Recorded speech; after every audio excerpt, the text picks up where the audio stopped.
میری عمر گزر گئی ہے، 10 سال میرے اس پارلیمنٹ میں گزر گئے ہیں، واللہ میں نے یہاں لڑائی دیکھی ہے. ایسے لگتا ہے جیسے ہم گھروں سے یہاں لڑنے کے لیے آتے ہیں، جیسے یہ کیمراز بند ہوتے ہیں پھر آپس میں چائے پیتے ہیں. یہ منافقت نہیں ہے. ایک دوسرے کی شادیوں میں جاتے ہو، ایک دوسرے سے ملتے ملاتے ہو، اکٹھے جا کے عمرے کرتے ہو، لیکن جب قوم کی بات آتی ہے پھر آپس میں لڑتے ہو. کس کو دکھانے کے لیے؟ اللہ کو راضی کرو یار. عزت ذلت عمران خان، نواز شریف یا زرداری کے ہاتھ میں نہیں ہے. عزت و ذلتوں کا مالک وہ ہے جس کے 100 نام اوپر لکھے ہوئے. آج وہ بات کرو جو خدا لگتی بات ہو، جو حق لگتی بات ہو. ایبٹ آباد ڈویژن میں جناب چیئرمین صاحب، میں ایک ایک شہید کے گھر گیا ہوں. یہاں چھوٹا بھائی ادھر بیٹھا ہوا تھا، عطا تارڑ صاحب اس وقت نہیں ہے. میں ان کو کہتا ہوں عطا بھائی، میں آپ کو ہاتھ سے پکڑ کے میری گاڑی میں، اس میں میرا اپنا ذاتی پیٹرول ہے، میرے ساتھ چلیں. کم از کم جن شہیدوں کو میں جانتا ہوں ان کے قبروں پہ میرے ساتھ جائیں. اور میرا آپ سے وعدہ ہے، رینجر کا شہید آپ کا نہیں، میرا بھی شہید ہے، اکٹھے رینجرز کی شہادتوں اور دعاؤں پہ بھی جائیں گے. لیکن ایبٹ آباد ڈویژن نتھیا گلی کے ٹاپ میں ایک پہاڑی کے سرے پہ ایک نوجوان مبین ملک کی جو شہید ہوا ہے یہاں، اور اس کی جو گولی باڈی پہ لگی ہے وہ آر پار نہیں گئی، اس میں ایک بولٹ وونڈ ہے. اور یہاں لائرز بیٹھے ہیں، مروت بیٹھا ہے پیچھے، مروت صاحب بیٹھے ہیں، آپ بھی لا کے اسٹوڈنٹ ہیں. جب باڈی سے گولی آر پار نہیں جاتی اس کا کیا مطلب ہے؟ اس کا مطلب ہے کہ اٹس اے سنائپر شاٹ. اس کی چھوٹی بچی آیت نور، یقین کریں بہت خوبصورت فرشتے جیسی چھوٹی سی بچی اس کے باپ کے ہاتھ میں تھی، اور اس کی قبر پہ میں بیٹھا اور اس کے باپ کی خالی آنکھیں، کیونکہ اس کا بیٹا یہاں شل پمپ پہ مزدور تھا. کیا گناہ کیا تھا اس نے؟ وہ بھی تو کسی کا بلاول تھا، وہ بھی تو کسی کا قاسم یا سلیمان تھا یا حمزہ تھا. ایبٹ آباد کا عبد القادر، اس کا چھوٹا بیٹا حزب اللہ، رات کے اندھیرے میں جب آگ ہم نے جلائی، ان کے گھر میں بیٹھنے کی جگہ نہیں ہے.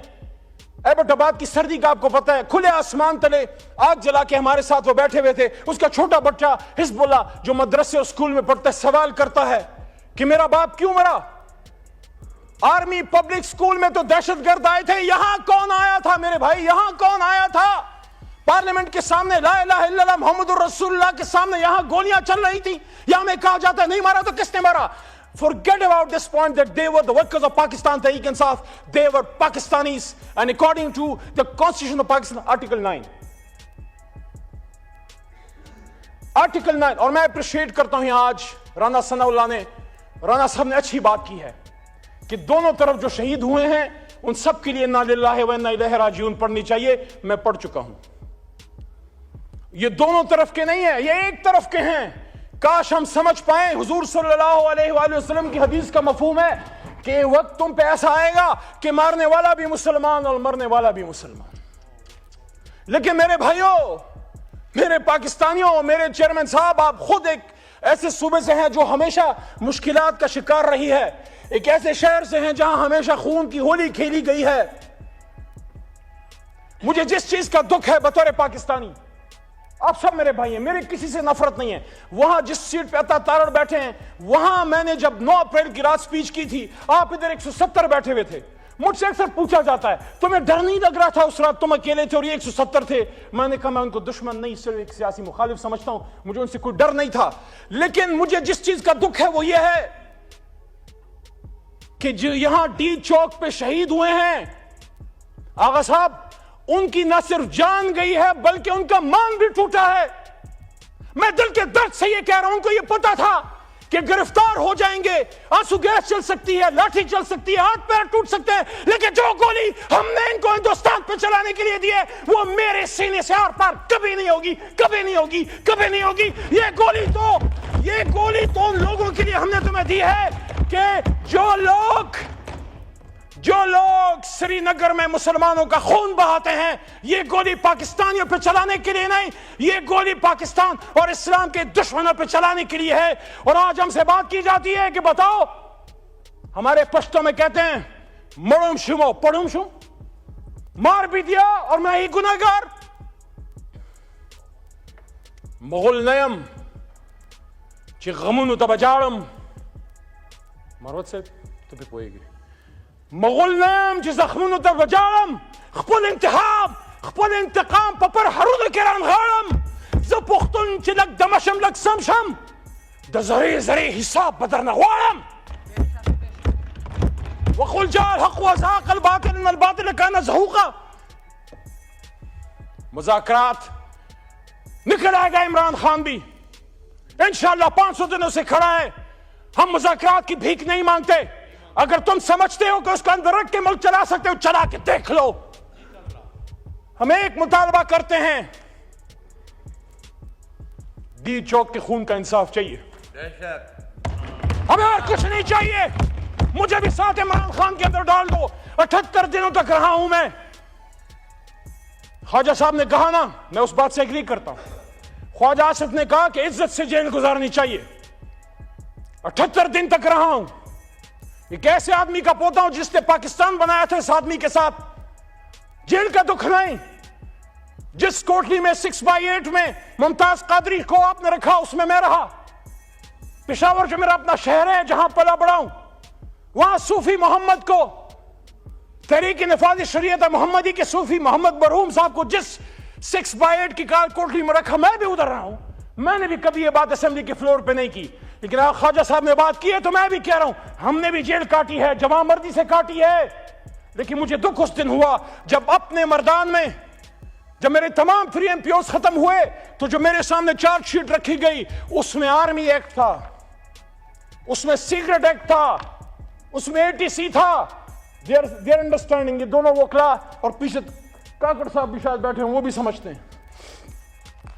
کیا پاکستان بنانے والا علی محمد, کیونکہ اگر میرے دادا یا آپ کے نانا نے پاکستان بنایا تو ہم نے بنایا, کیا وہ سیکرٹ ایکٹ یعنی پاکستان سے غداری کا مجرم ہوگا؟ کیا وہ دہشت گرد ہے؟ وہ مردان جس نے مجھے 3 بار عزت دی, اس وقت 2 بار پاس ہوا تھا. آپ نے مجھ پہ میرے مردان میں دہشت گردی اور مجھ سے غداری کا فتویٰ لگایا, اس کے چند مہینے بعد مردان نے مجھے 1 لاکھ سے زیادہ ووٹ دے کے واپس ادھر سے ایوان میں بھیج دی. دیکھیں, خدا لگتی بات کریں, یہ پاکستان مغربی پاکستان والوں نے نہیں, مشرقی پاکستان والوں نے بنایا تھا, بنگالیوں نے بنایا تھا. ہم ان کو 2nd درجے کے سٹیزن سمجھتے تھے, ہم ان سے بات کرنا توہین سمجھتے تھے. ہم سمجھتے ہیں یہ لڑ نہیں سکتے, ہم سمجھتے ہیں سول سروس نہیں چلا سکتے. وہ جیت گیا, ہم نے اس کو حکومت دے دیتے, حکومت کیا ہو جاتا. ہاں غیر ملکی سازشیں ہوئیں. وہ کیا کہتے ہیں کہ دیوار کیا گری, میرے کچے مکان کی لوگوں نے میرے گھر میں, میرے آنگن سے یا گھر سے رستے بنا لیے. جب ہم نے حق نہیں دیا تو پھر اگرتلا سازش ہوئی. جب ہم نے حق نہیں دیا تو مکنی بہانی بنی اور اندرا نے اس کو, اندرا گاندھی نے سپورٹ کیا. لیکن بنگالی یہ بھی تو اپنے آپ سے سوال کیجئے, وہ بنگالی جو ہم سے پہلے پاکستان زندہ باد کہتے تھے, وہ بنگالی پھر ہندوستان جا کے مکتی بانی کی ٹریننگ کون لے رہا تھا؟ ہندوستانی فوج کے عام ملٹری پرسنل بھی مکتی بہانی کے جامع میں آتے تھے. لیکن ہم تو اتنے سنگ دل ہیں کہ اس ماحول میں جب ایک سازش ہوئی, ہماری غلطیاں ہوئی پولیٹیکل, ہم نے ایکسپیڈینسی کا مظاہرہ کیا, ہم نے ملٹری آپریشن کیا, لیکن اس ماحول میں مشرقی پاکستان میں جن لوگوں نے پاکستان زندہ باد کہا, جنہوں نے اسلام زندہ باد کہا, قائد اعظم زندہ باد کہا, جنہوں نے پاک فوج اس وقت زندہ باد کہا, ان بہاریوں کو آج تک اپنے اس موجودہ پاکستان میں آپ شناختی کارڈ تک دینے کے روادار نہیں. پاکستانی تو مانو جس نے چلتی گولیوں میں پاکستان زندہ باد کہا. کہانی بڑی لمبی ہے, شارٹ کرتے ہیں 3-4 منٹ میں, آپ کا شاید ضبط اتنا نہ ہو. آرمی پبلک سکول, میں ہسٹری کا اسٹوڈنٹ ہوں اور چیزوں کو دیکھتا ہوں, میں میڈیا میں روز جاتا ہوں, 10 سال سے جا رہا ہوں. جب 16 دسمبر 2014 ہو رہا تھا, جناب راجہ پرویز اشرف صاحب سابق وزیر اعظم, آپ بھی ذمہ دار عہدے پر ہیں, آپ کے دل میں بھی درد ہے ملک کا. اس واقعے سے چند دن پہلے انڈین سیکورٹی ایڈوائزر اجیت دوال نے آن ریکارڈ کہا تھا, ہم اس پاکستان کو سبق سکھائیں گے, ہم ان کو تکلیف دیں گے. شہریار بھائی بیٹھے ہیں, انٹیریئر منسٹری چلائی, ان کو ان چیزوں کا پتہ ہے. کیا ہمیں وہ دکھ وہ درد محسوس ہوتا؟ ہاں, آنکھوں سے آنسو چلے جاتے ہیں. لیکن وہ مائیں کہتی ہیں ہمارے بچوں کو شہید مت کہو. ہم نے ان کو اسکول شہادت کے لیے نہیں, ان کو اسکول کے بیگ پیچھے باندھ کے بھیجا تھا. انہوں نے انجینئر بننا تھا, انہوں نے ڈاکٹر بننا تھا, انہوں نے آپ کی کرسی پہ بیٹھنا تھا. جناب چیئرمین صاحب, ان کو اس چھوٹی سی عمر میں معصوم شہیدوں کو, یہ صرف ایک شہادت نہیں ہے. اگر ہم اس کو سمجھیں غیرت ہے بڑی چیز جہان تگدو میں. چیئرمین صاحب, غیرت ہے بڑی چیز جہان تگدو میں, پہناتی ہے درویش کو تاج سر دارا. یہ ہندوستان نے ہمارے منہ پہ تھپڑ مارا تھا کہ تمہارے گھر میں گھس کے تمہارے بچوں کو شہید کر سکتے ہیں, آدھا ملک بھی توڑ سکتے ہیں, شہید بھی کر سکتے ہیں, اور تم لگے رہو آپس میں ایک دوسرے کے کپڑے اتارنے. To cut the long story short, hybrid کی بات ہوتی ہے. چلیں اس پہ ایک بات کر کے پھر اسی مذاکرات والی بات پہ آتے ہیں. بڑی ہائیبرڈ کی بات ہوتی ہے, وہ میں نے ادھر سے شروع کی تھی بے نظیر صاحبہ کے پاکستان آنے کے. میں نہیں کہتا کہ ہم 100% کوئی ایسی, میں کہتا ہوں کہ آسمان سے فرشتے ہیں, ہم سے غلطی نہیں ہوئی, لیکن ہم نے اگر غلطی کی ہے تو 2011 کے بعد کی ہوگی. جناب رانا ثناء اللہ صاحب 30 اکتوبر کے بعد شاید کی ہو. 1988 میں جب بے نظیر وزیر اعظم بن رہی تھی, آپ مجھے بتائیں اس کے 2 سال بلکہ 18 مہینے ٹو بی ویری ایگزیکٹ, وہ ہائیبرڈ رجیم نہیں تھی کیا؟ آئی جی آئی جب بنی ہائیبرڈ رجیم نہیں تھی کیا؟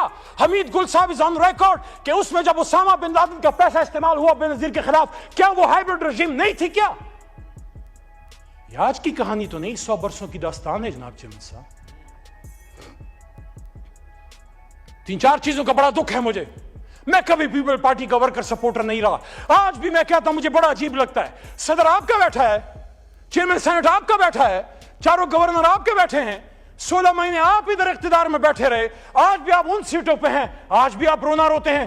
آ جائیں ادھر ہمارے ساتھ اور ایک جنون اپوزیشن کرتے ہیں. وہ کہتے ہیں تو ادھر کی نہ بات کر, یہ بتا کہ قافلہ کیوں لوٹا. تیری رہزنی کا گلہ نہیں, تیری رہبری کا سوال ہے. میرے چیئرمین صاحب, ہم معاملات کو سلجھانے والے لوگ ہیں. میں جس علاقے سے ہوں, بچپن میں لوری میں ہمیں بندوق اور تلوار سکھائی جاتی ہے. زو خوشحال تورا پلاس کفن پغاڑا برا پاسم کہ خبر شم چی پختون دچا غلام شو. میں خوشحال خان خٹک قبر سے ہاتھ میں تلوار اور کفن پہنے نکل آؤں گا اگر مجھے یہ پتہ لگا کہ پختون یا مسلمان کسی کا غلام بن گیا. لیکن ہم آپس میں لڑ کے جیت بھی گئے تو کس سے جیتیں گے؟ لاش تو پاکستانی کی گری ہے نا. اگر ادھر انیس ستی کی گری ہے اسلام آباد میں سب جگہوں پہ گیا ہوں. وہ اپنی ماں کو یہ کہہ کے گیا تھا چیئرمین صاحب کہ میرے لیے دعا کرنا, میں اپنے لیڈر کو آزاد کرنے نکلا ہوں.